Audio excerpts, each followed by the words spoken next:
dati, nag-workshop pa lang. Tawag namin sa amin sa atin, mga kasama, mga naging kapatid ko na itong mga to. Kaya sobrang grateful ako na nakasama sila. Kaya sana hanggang dulo, ito ang dugo, awit ang puhunan natin. Maraming salamat po. Sana na-inspire kayo at nagkaroon po kami lakas ng loob dahil mag-grateful namin. Ako ay mga taong sinasapatan. So, alam niyo mga kaibigan, naging bahagi ng buhay niyo ang leader. Naging bahagi ng buhay niyo ang mga karakter sa talagislan. Paano kayo magpapaalam sa isang karakter, isang bagay na naging bahagi ng buhay? Ha? Na naging Hindi na. Ito na, sandali lang.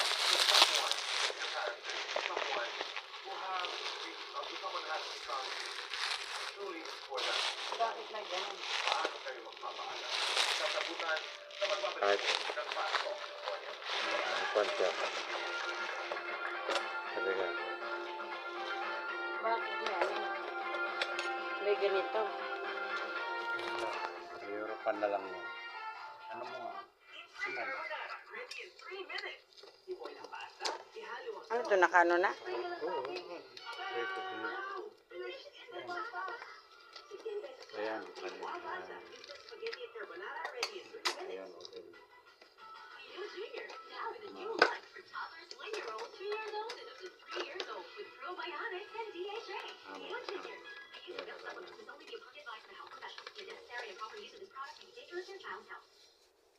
Siyempre, naghihintay yung mama. Anak, Oh, sige. Okay. pagaling na. Hello guys. Today's menu, ang ano natin, nagluto tayong ginisang munggo. Yan.